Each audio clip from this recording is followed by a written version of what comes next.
Boa noite. Dados do Mapa da Violência mostram que o Brasil ocupa a 8ª posição entre os 100 países com maior número de homicídios. E para buscar soluções para esse quadro, a Faculdade de Medicina da UFMG realiza uma pesquisa que pretende investigar o perfil da violência na região metropolitana de Belo Horizonte. O aumento do salário mínimo para o ano que vem depende agora da aprovação do Congresso Nacional da medida provisória assinada pela presidente Dilma Rousseff. Mesmo assim, o valor desse aumento pode não agradar a sociedade. Isso porque, além da inflação, ele também depende da variação do Produto Interno Bruto, o PIB, que no ano passado registrou uma das piores taxas dos últimos 10 anos. Esta paisagem já foi mais bonita. O lago era ponto de encontro, famoso pelas atividades náuticas. O que ninguém pensava é que ele também era uma das maiores fontes de água do estado. Hoje, quase seco. A paisagem aqui é assustadora e mais lembra o sertão do que uma área de serra e mata preservada. A região metropolitana de Belo Horizonte é abastecida pelo sistema Paraopeba, que reúne 3 reservatórios: o Rio Manso, o Serra Azul e o Vargem das Flores. Esta é uma represa com mais de 100 quilômetros quadrados e capacidade de pelo menos 44 milhões de metros cúbicos. Mas o nível de água por aqui preocupa. Isso porque a Várzea das Flores hoje está com pouco mais do que 25% do volume total de água. Só para você ter uma ideia, há alguns meses atrás, neste local, eu poderia estar submerso a quase 10 metros de profundidade. Boa noite, Ágata. Boa noite a você que acompanha o circuito UFMG. Até o dia 29 de agosto, as unidades da Livraria UFMG de Belo Horizonte estarão em promoção de volta às aulas. Nesta edição, os descontos são de 35% para pagamento à vista e 25% para pagamento com cartão de crédito em livros da editora UFMG. Outros títulos de editoras de universidades do país também estão na promoção e se você passar por lá, vai encontrar livros a R$10. E nós terminamos o Diário UFMG agora com um aviso importante para quem vem ao campus amanhã.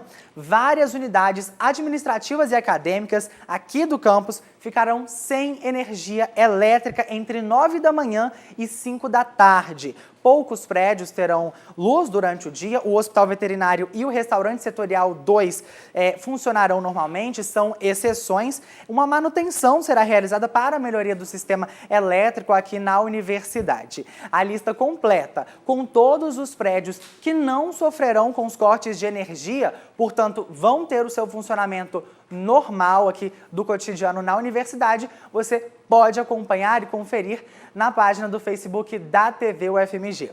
Nós voltamos com o Diário UFMG na segunda-feira, porque afinal de contas, amanhã é feriado e eu vou curtir o meu. Ágata, um bom feriado para você também. Boa noite, sua revista de cultura começa hoje com o FAM. Ele é o maior festival latino-americano dedicado à cultura e à arte negra. Transforma Belo Horizonte em um polo de reflexão e valorização da vigorosa produção cultural com raízes africanas. E o movimento foi conferir um pouco das atrações do FAM, que na 7ª edição tem como tema Um Lugar no Mundo Afro-América. Pela primeira vez, a Escola de Música dedica uma semana para um instrumento pouco conhecido. A gente descobre qual é na matéria de Isabela Melano.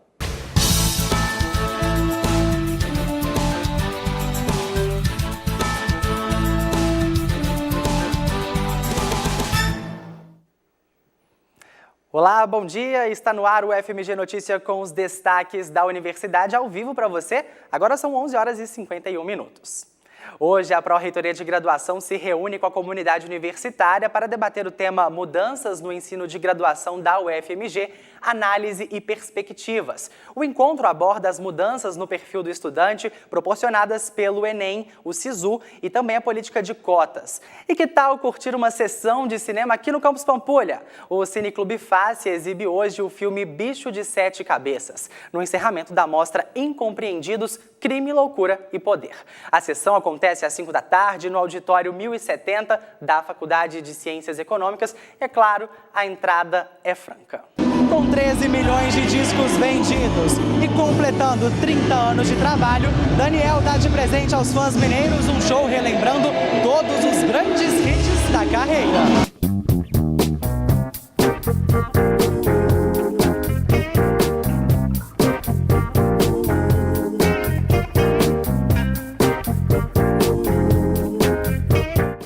Daqui do alto, o vai e vem da metrópole se transforma numa imagem estática, pronta para ser contemplada a qualquer momento.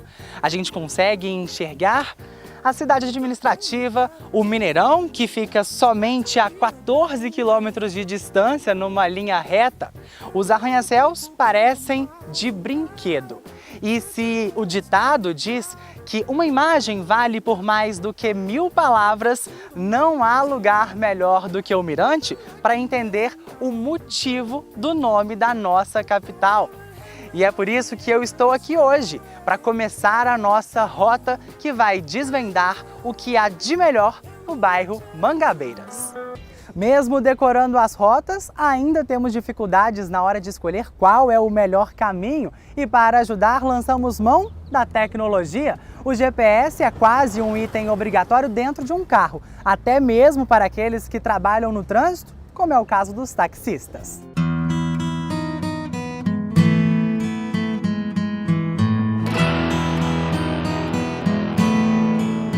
Traços que demonstram a precisão técnica e o conhecimento histórico do pintor. Nas telas, a realidade brasileira das décadas de 30 a 50. Desde cedo, Cândido Portinari demonstrou interesse pelas artes. No início da carreira, gostava de pintar a história de Brodowski, cidade natal no interior de São Paulo, e de seu povo.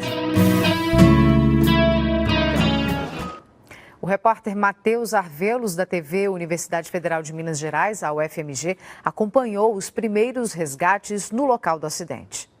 O acidente ocorreu por volta das 3h10 da tarde. O viaduto estava em fase final de construção e ficou completamente destruído. A nossa equipe chegou bem rápido, há cerca de 20 minutos. Aquele viaduto despencou na Avenida Pedro I. E os primeiros socorros já acontecem aqui no local. O local foi isolado e um helicóptero dos bombeiros precisou ser chamado para atendimento das vítimas. Moradores sentiram o impacto da queda. E eu saí correndo, tremeu a casa toda, o restaurante tremeu todo. Aí ele saiu correndo e veio e atravessa a tragédia. Matheus Arvelos, nosso produtor, está lá no local e traz para nós as últimas informações. Matheus, muito boa tarde.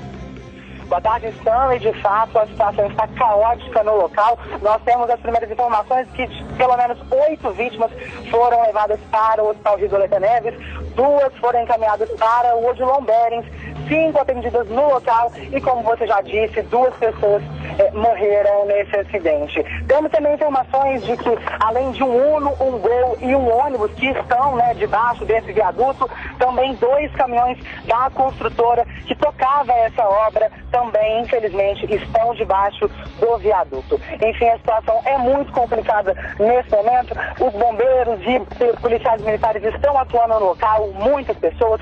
Foi utilizado também o helicóptero do Corpo de Bombeiros para o socorro das vítimas e vamos torcer para que esses números não aumentem, né, Stanley? Na primeira Copa do Mundo disputada no Brasil, em 1950, a seleção da Inglaterra protagonizou uma das grandes zebras dos mundiais. Uma história que se passou em Minas Gerais e que deixou muitas lembranças.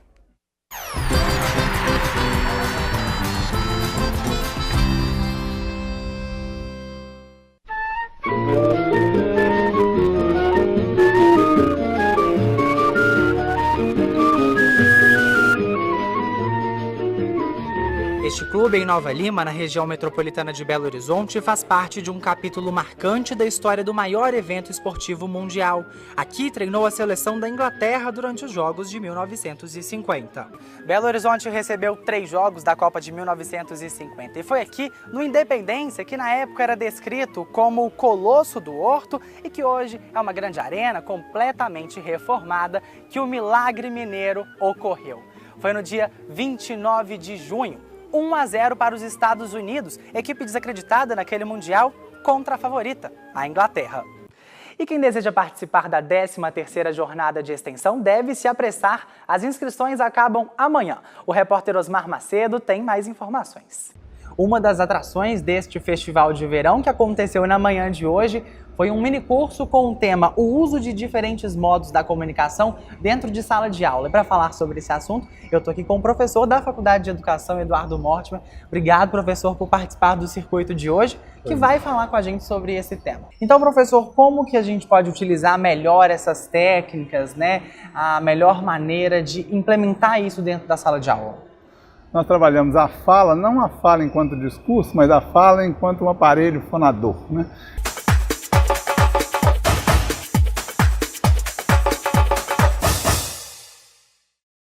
Olá, o Portão C começa diretamente aqui da frente do Mineirão, na Escola de Veterinária da UFMG.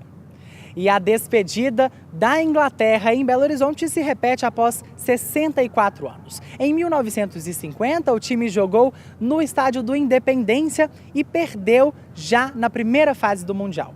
Hoje, eles jogaram aqui no Gigante da Pampulha, mas o placar desapontou os torcedores. Brasil e Chile se enfrentam em Belo Horizonte neste sábado e esse será o quarto duelo entre essas seleções na história das Copas.